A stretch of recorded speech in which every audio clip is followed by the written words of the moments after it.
এই হচ্ছে আমার বাসার অবস্থা বর্তমান। হ্যাঁ, যাদের বাসায় টোডলার আছেন তারাই জানেন যে বাসা গোছানো তো দূরে থাক। আয়শা, সে হাই।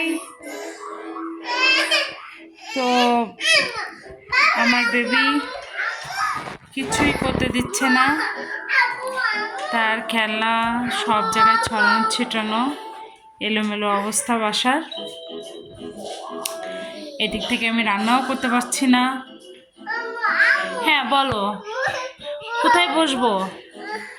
ওইখানে বসে ওর সঙ্গে টেলিভিশন দেখতে হবে, এটা হচ্ছে কাজ। হ্যাঁ, ও যে টেলিভিশন দেখছে ওইটা দেখতে হবে। হ্যাঁ বলো তো, এখানে বসবো? ওকে। হ্যাঁ, এই যে এনা তোমার হাতে এলিফ্যান্ট। ওর ফ্রেন্ড আসছে আয়শা, সে খেলছে, বাট আমার ছেলে হ্যাঁ তার ফেভারিট কাজ অলরেডি করা শুরু হয়ে গেছে, মোজা অলরেডি খুলছে। Okay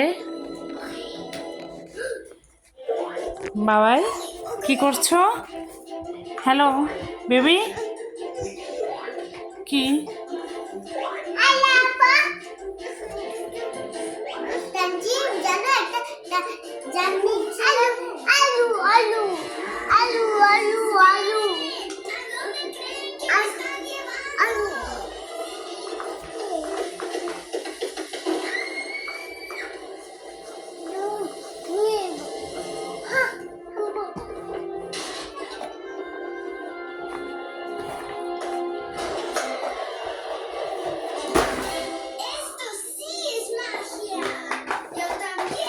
baby?